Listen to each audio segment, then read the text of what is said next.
How would you like to achieve your first million? And today we have a special guest, Angelo from Southern California. So Angelo, tell us, what are the 5 steps to make your first million? Welcome to Unstoppable Podcast with Harry Sardinas, inspiring conversations with influential millionaires, investors, thought leaders, entrepreneurs who are making a massive difference with their innovative products and services, and sharing the challenges and wisdom of how they sold their first million.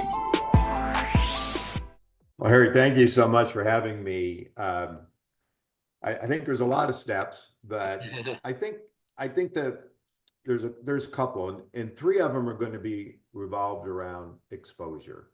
Is you have to be present. You can't sit and not network. So networking is key. You have to get out there. You have to meet people. You have to make sure they understand who you are.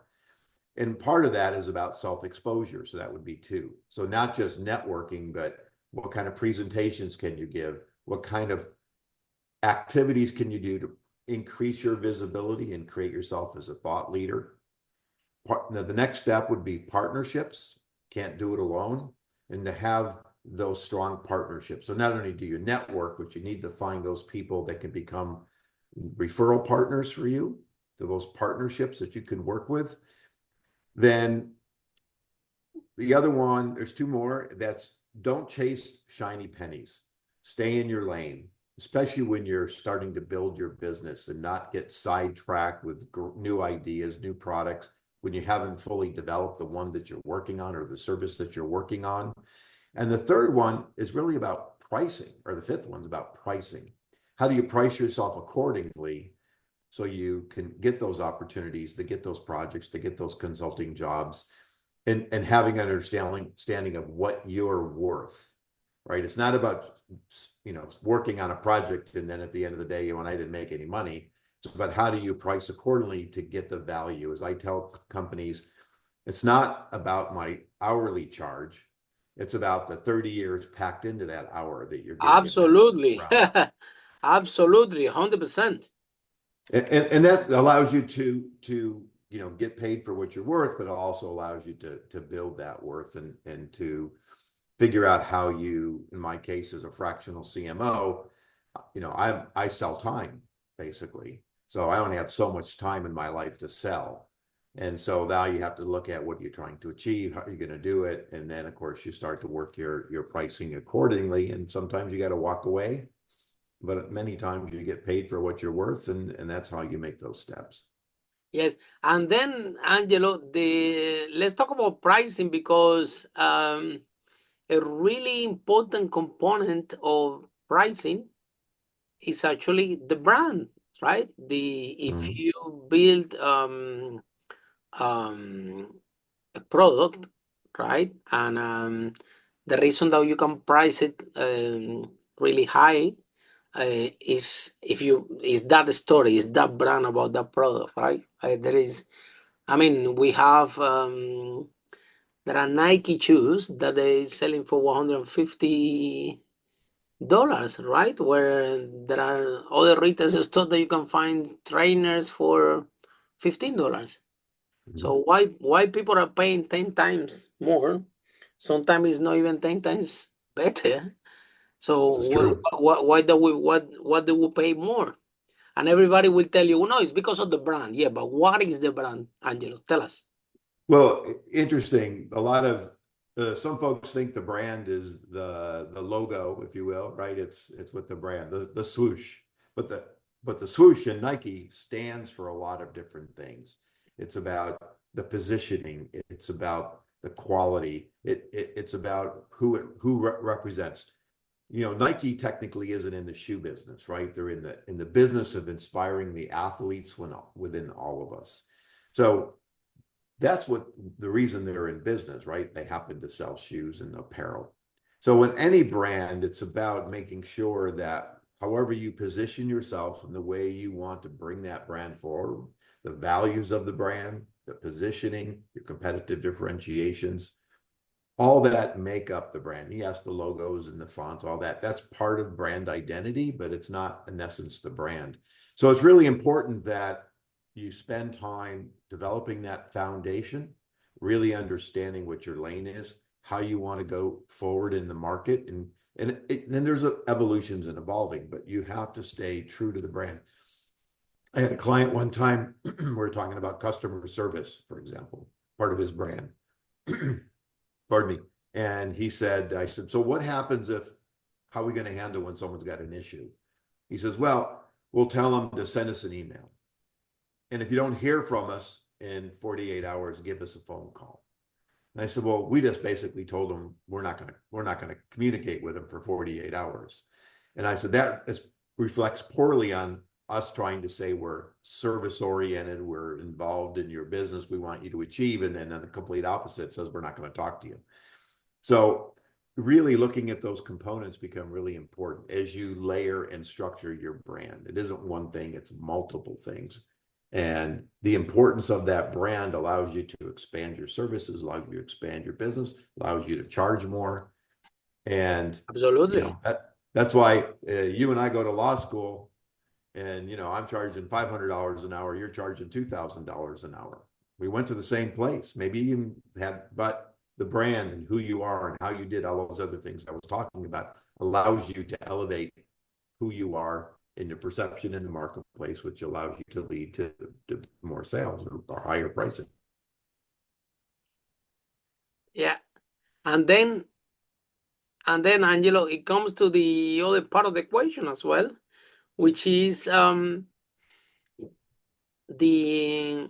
we are under the impressions, a lot of entrepreneurs, they develop a product, right? And they say, well, branding is not important, so I'm not gonna pay attention to branding. I don't care about the branding. Yeah, I just gonna sell my product cheap, and that's the end of it. Yeah, but the issue with that is the following: that 80% of us we don't buy cheap products.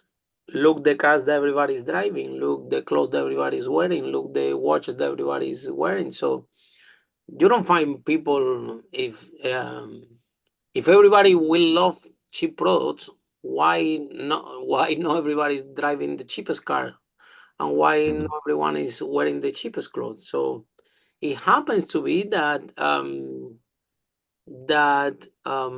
if you decided to be to sell your product on price, yes, you are targeting only 20% of the marketplace, which is the people that the problem that you solve is not important for them, and they will pay later. If running shoes is not important for you, you will pay $15. If running shoes are important for you and you run every day, you will pay $150, and probably you can get them from Nike, from the authority in the marketplace. So either the entrepreneurs like it or not, if you start from your company, you don't take branding seriously, you're going to leave a lot of money on the table, and we're talking about a lot of money on the table, and you're gonna be dealing with clients all the time that the first thing that they're gonna ask you when they see your product is, can I have some discount? And you will say, but it's already cheap. Well, can I have more discount? So if you don't want, people don't want clients to ask them for discount, you have to beat the brand. Yeah, nobody goes to Nike asking for discount, right, Angel? Right. Well, I'm sure they do, but they don't get it. And your point is well taken, because the price, again, back to price, it establishes a cachet of who you are. If I'm selling cheap, then the perception of our brand is that we're cheap, right? And so now you don't want to go become a Mercedes or a Rolex watch, because you can, but then you're deciding where your market segment is, and that's really important. If you want to sell to somebody who's willing to spend $50,000 on a watch, you have to have the product, you have to have the perception, you have to have the positioning and the brand that supports that kind of sale, and that kind of price point, right? As a price point. And you know, I think about, I worked a lot in the restaurant industry, in the fast food industry, fast casual. And we have these disagreements with our clients and saying, I can't go in and price this product that cheap. And then on Thursday, give a discount, because now all they're waiting for is the discount. And they start thinking of you as the, you know, instead of the $3 burrito, they're looking for the $1.50 burrito. Why? And Because then you're we go only on discounting all the Thursday, time. right? Right. So now all of a sudden you're getting to be perceived as not quality food, but just cheap and fast food. And now you want to compete with other companies that are doing something different. So pricing is very strategic in how it can change the perception of a brand very quickly. And so 100%. you have to be competitive. You also have to look at, you know, your cost of goods, and what does it cost you to make it? What kind of profit are you looking at? And you know, the liquor industry is interesting, because sometimes you'll see a really beautiful bottle, and the price point, let's say, of a bottle of vodka might be, you know, $90, and yet same kind of quality sitting in a cheaper bottle, right? But perception, you know, some of the bottles are all etched and they're beautiful, and you're And the willing to brand pay behind. that money, right? Because you think the brand is different, but they all go through the same filters. They're all, you know, triple filtered. They go Absolutely. through the Same same process. process, right? Yeah, Except it's the positioning. I mean, it's because you don't want to arrive to the party to you don't want to arrive to the party to your best friend with the cheapest vodka, right? Because yeah, everybody knows what's the cheapest vodka, right? So yeah, if you have a party that is not important for you, you might have a cheapest vodka, but if it's the birthday of your best friend, you don't want to show up, even which is almost the same liquor and the same process. And it's there, and yeah. we had to look, because between we're talking about this market segment, which is what most of us we are, which is okay. We have 20% that buy cheap, buy on price. There is nothing we can do with them because the product is not important for them, and they will always buy the cheapest. Yeah. Mhm. Okay, but now we have the other 80%. This 80%, they are not looking for the cheapest product, probably because they cannot afford. Sometimes they're not looking for the more expensive. They are looking in what we call it the most value for the money. I know that because my girlfriend, when she go and buy dresses in Oxford Street, yeah, I go with her, yes. I don't like to go inside the stores. So what I do instead is I watch her buying behavior, yeah. So then she goes in one shop, she look at dress, she look the price, she touches it, goes around. Okay, let's go to the next one. There we go to the next one. And I'm observing her. She goes again, touch one dress, touch another dress, see the price. And then 5, 6, 7, 8 stores. And then she come back and she pick a dress. And I'm thinking, okay, uh, she didn't pick the cheapest one. She didn't pick, sometimes pick the most expensive, sometimes no. So actually the price is no an issue for the dress. So why is she buying this one? So she's buying because it's the most value for the money that she's paying. Yeah. And she's able to analyze as a consumer what is the most value for. Sometimes it's a dress that can be in an offer, or sometimes it's just the best value that she saw for. Probably, let me give you an idea, is sometimes it's a dress that can cost you £100, but it looks like a £500 dress. Mhm. Are you with me? And then there you go. The consumers see a high perceived value at a low cost to them, bang, and they buy. So how, Angelo, can you describe what are the techniques or the secret that entrepreneurs should be doing there to unleash this what we call a high perceived value for the consumer? Obviously, it have to be a low cost to you because otherwise it's not profitable. Like, yeah. So what are the secrets behind? Well, I think that, you know, when anytime I'm working with a company that's getting ready to launch a product, for example, we do a lot of research, a lot of competitive research. Who am I going to target? Which competitor am I think I'm going to compete against, right? We do some shopping, if you will, to look at and we'll pick apparel. I worked in the apparel industry, right? We go in, we touch, we feel, we think about quality, everything you were just saying, right? What feels cheap, it's, $30 for a t-shirt. It feels like it's a $5 t-shirt. And so we want to understand that perception. We talk to people, talk to the store owners. The other side is understanding and talking to consumers as well, and trying to get a feel for what perceptions based on the brand, then ultimately how we want to position. And I think, have you ever seen the movie Field of Dreams, right? I use it the Field of Dreams syndrome. Don't build it because they just won't come. They don't know your brand. And that's circle back to the beginning of this conversation. If I'm going to spend $100 on a shirt and I have no idea who the brand is, never heard of them before, I'm a little hesitant. Now I'm doing a lot of touchy feely, asking my wife, how does it look? She'll give her opinions, and I might make a decision to try that brand.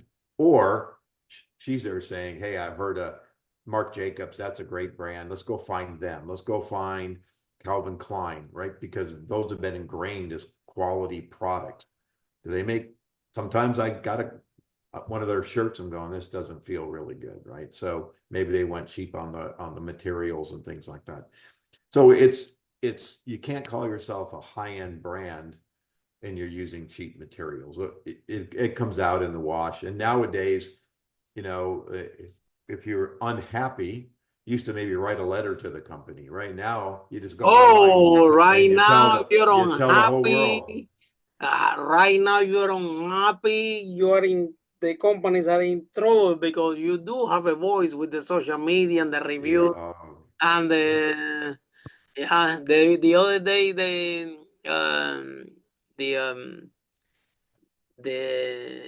didn't treat me well in a restaurant. Yeah. And we leave a review which it was no bad, like halfway. Wow. And then we got to respond the next day. I'm really sorry. We're really sorry what happened. Please come back again.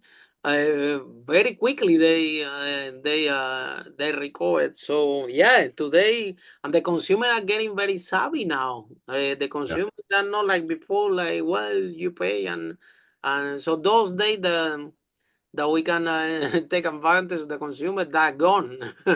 they they are very savvy, and they do have a voice, and we have to be consistent with the brand that we build. So the pricing, Angelo, is something strategic because it have to be in line with your brand, with your story, with the quality of your product, with what you represent. And if one of these elements are weak, then that disalignment can create the discomfort of your client. However, if you, and this is where it comes, because the people, the entrepreneurs always leave branding for the last thing, right? Number one, because it's something that they cannot measure. They say, well, I'm paying for this, but really, how much, how much money I'm making out of this. It's difficult to calculate, yeah.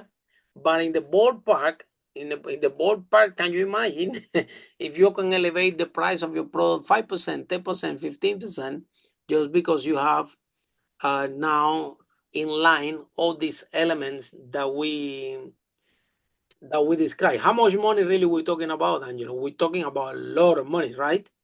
Correct. Well, there are a couple points.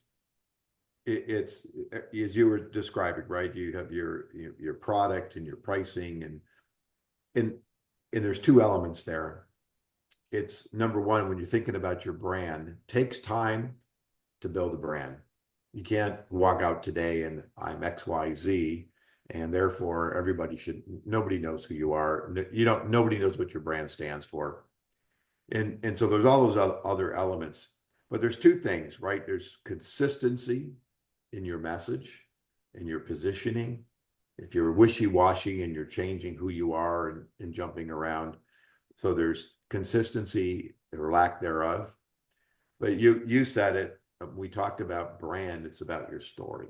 So what's the story that your company represents, your company tells?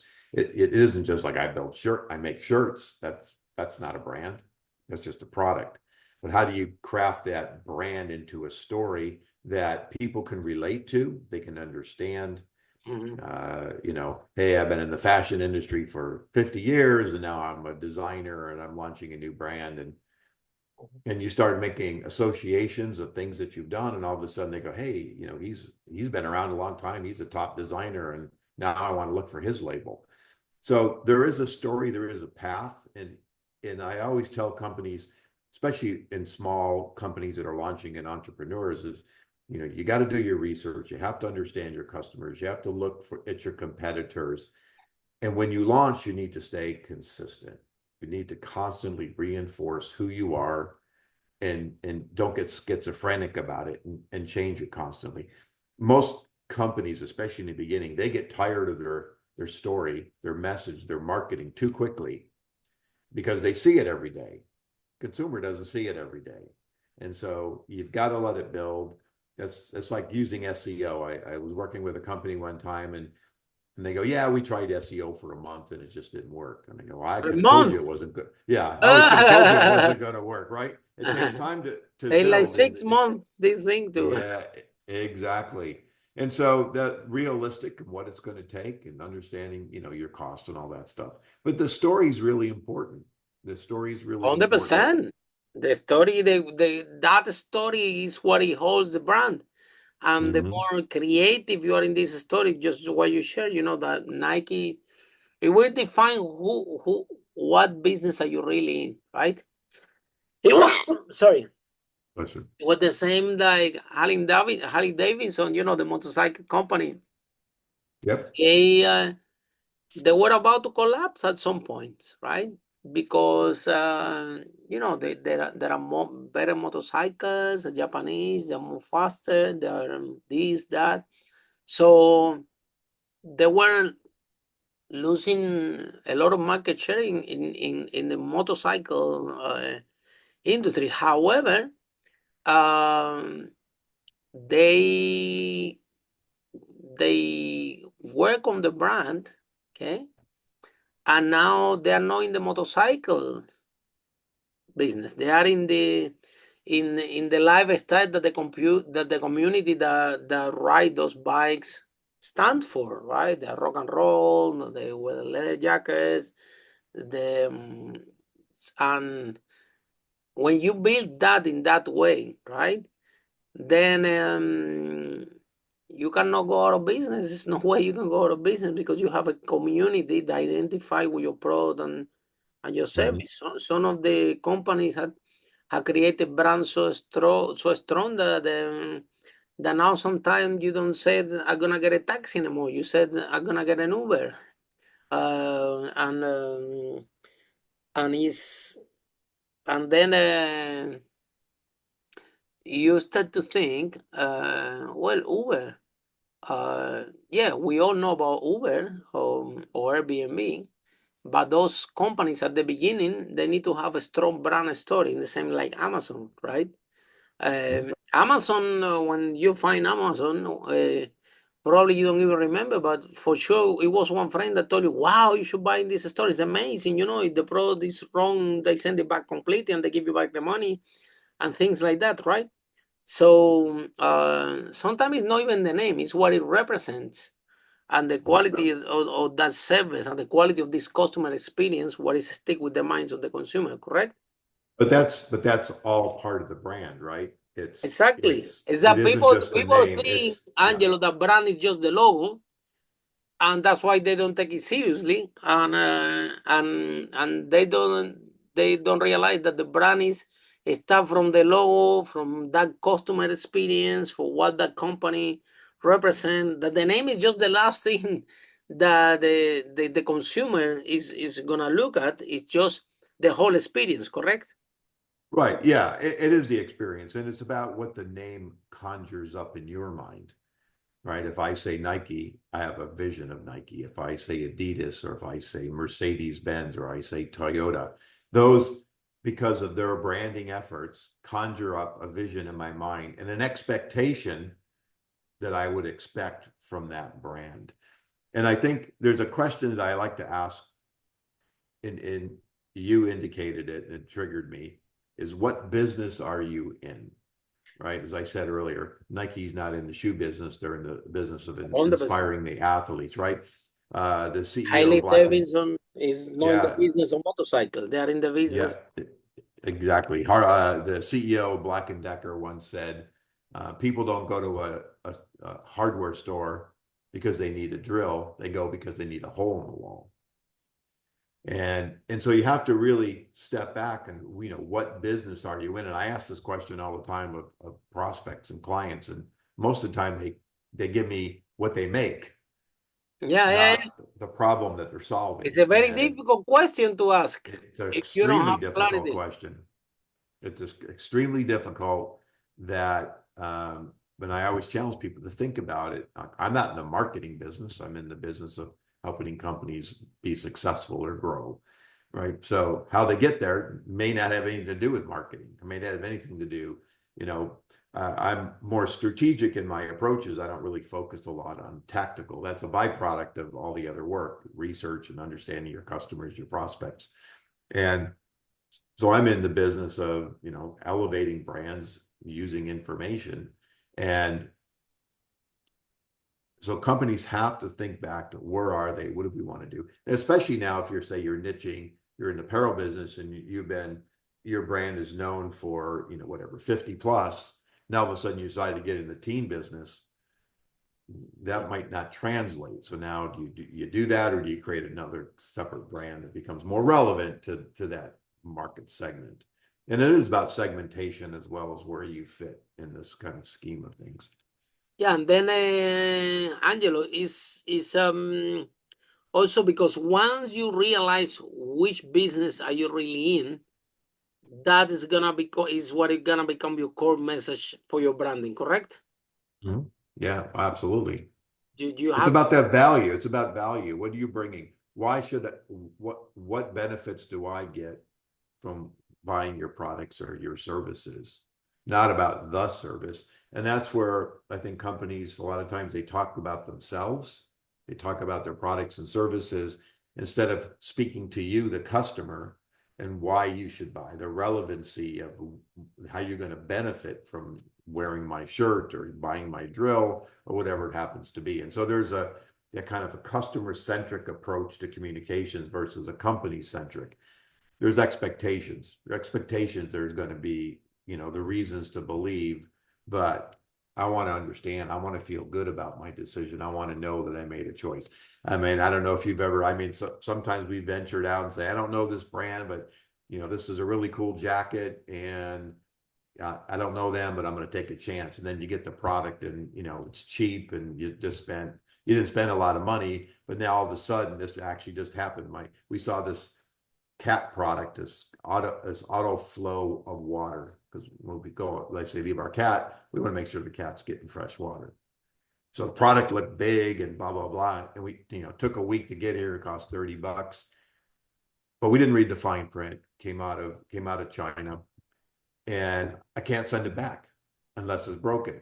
But they're only going to give me a new one.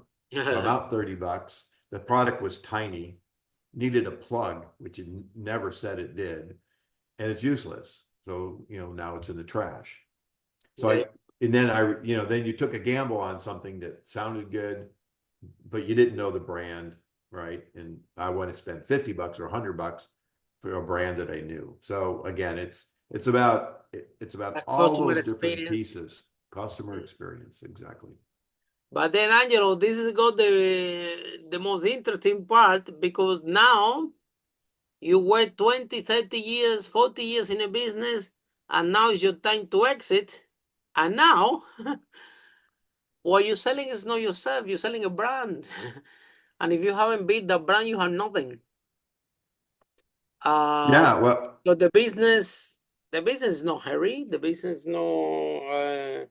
When we're gonna exit business, the other day, my cousin, was sharing with me, told me, Harry, like I have a maintenance company, and I'm telling no to clients because I only take the jobs that I can do because I want to work hand to hand with my team, and the other clients they had to wait, and this is how I'm operating. And I told him, look, number one, don't say no to clients. And number two, the more you go and you work with your team, the more you devalue in your business because you're not building a brand. You just have a business. So if one day you want to exit this, you won't be able to exit this business because the business does only operate as you are around. So um, there is no future for this business, which is no future for any business to exit it.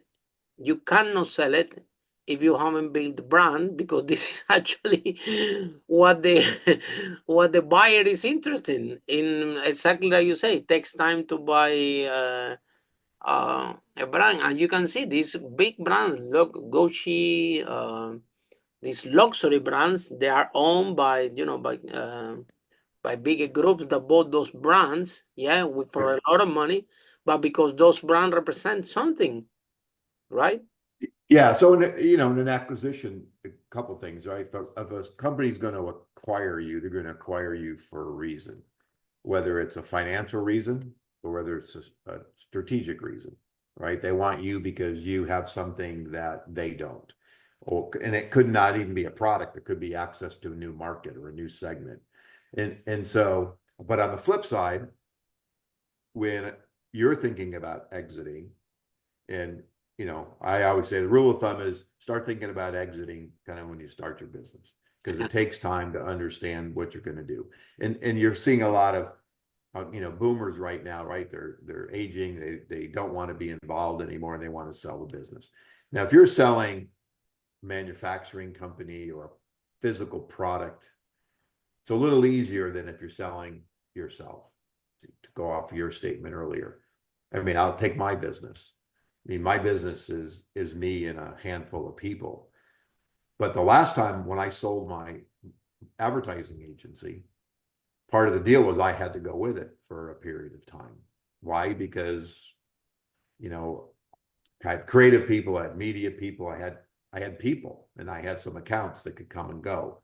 What they bought was our ability to build and grow and to find new business and secure that business. And that was me and my partner at the time.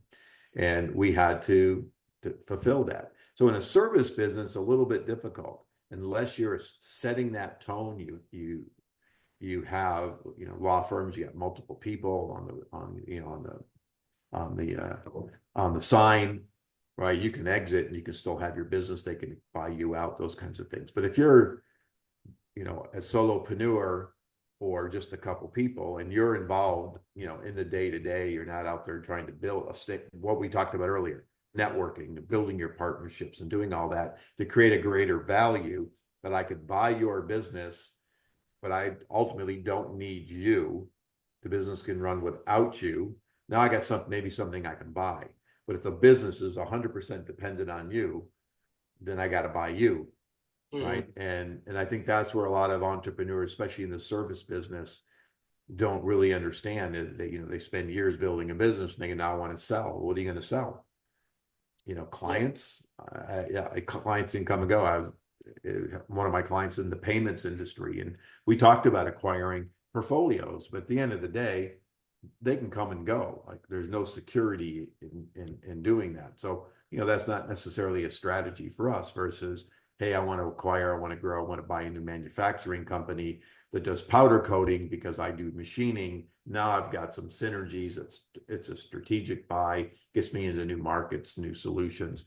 So people have to really think about if their goal is to exit, back to how do you build that brand? How do you build that recognition? How do you build that structure that somebody wants it? So that's the only thing that you can pass on. Yeah, it's not about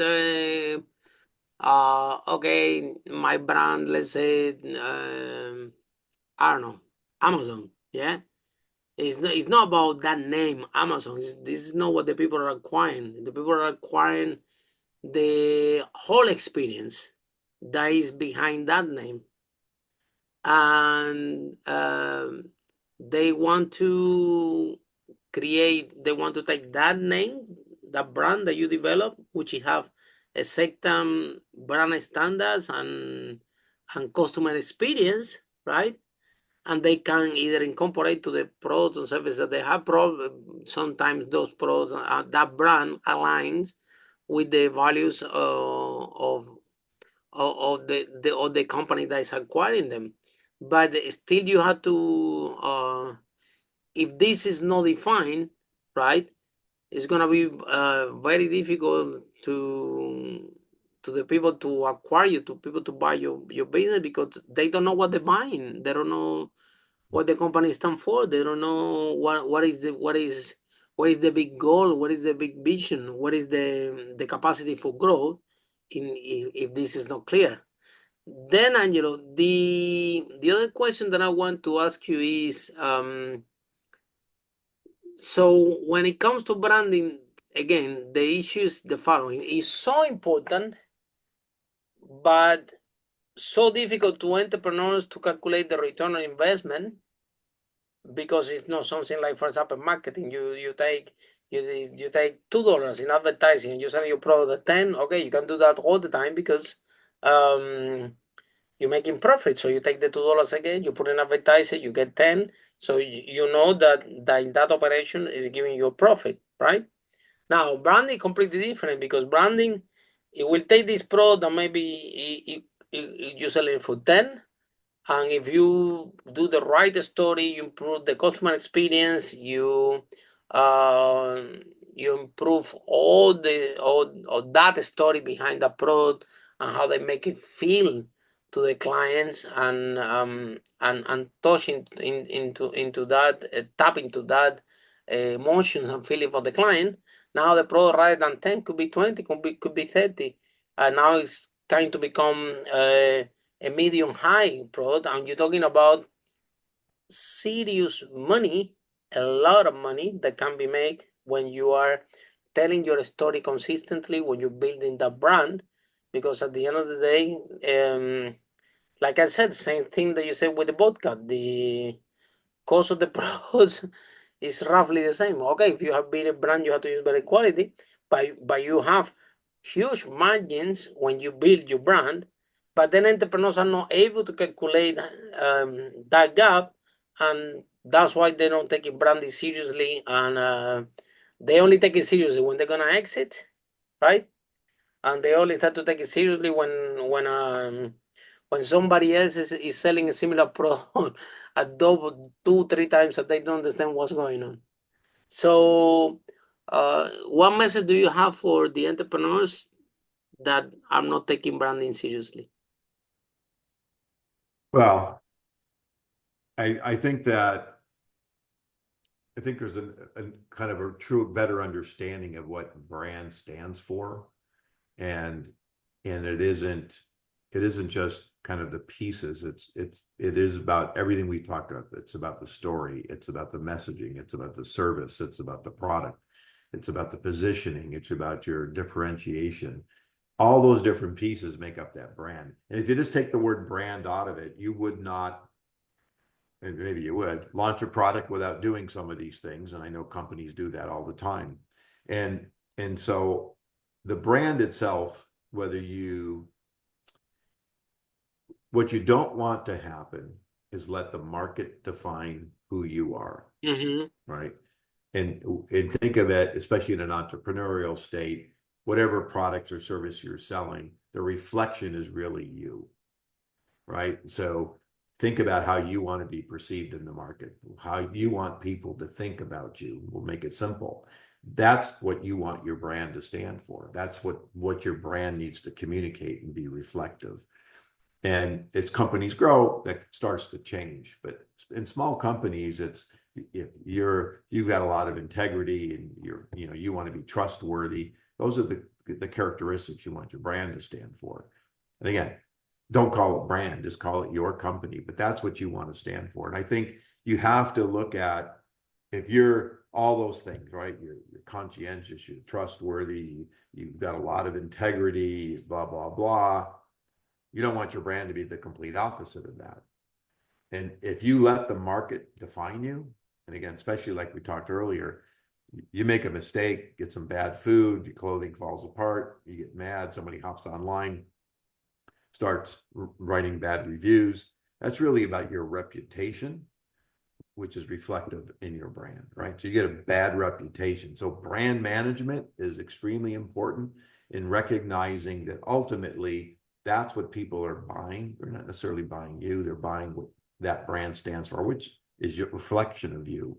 But that's it. It isn't about the product itself. It's about what the product stands for or what's behind the brand, behind the product, which is the brand name. That brand, having a solid brand, allows you to expand your products, allows you to expand markets. Why? Because you've built this strength of, I can take this product now, I can go from one segment to another segment, I can go into new markets because I have something I can carry forward. And going into new markets, new offerings, I don't know who you are, then all you're doing is just throwing more stuff out there. But it doesn't solve a problem per se, right? It's just a shirt. Well, that shirt stacked up against a Calvin Klein or a Marc Jacobs or somebody like that is a big competitive reference. That's why the brand is important.